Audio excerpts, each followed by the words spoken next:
Italy is under its first maximum heat alert, with Trieste and the rest of Friuli Venezia Giulia experiencing dangerously high temperatures. I think it's the best way to battle the heat. Maybe to have a swim inside the sea, or I don't know, maybe have something cool to drink and just relax, and that's it. So I would recommend to go to some museums where the AC is proposed.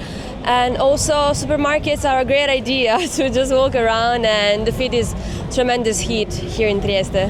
Usually take cold showers to cool myself down. Even though it's only temporary, it still gives you relief, especially if you have a fan, because I know most people don't have an AC in Italy.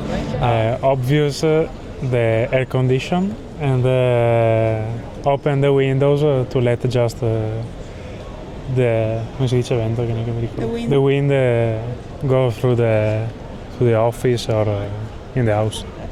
Now it's so hot, so it's the only solution if you don't have air condition, so you go by the sea. Fortunately here in Trieste we have Old Barcola or also in Muggia, but yes.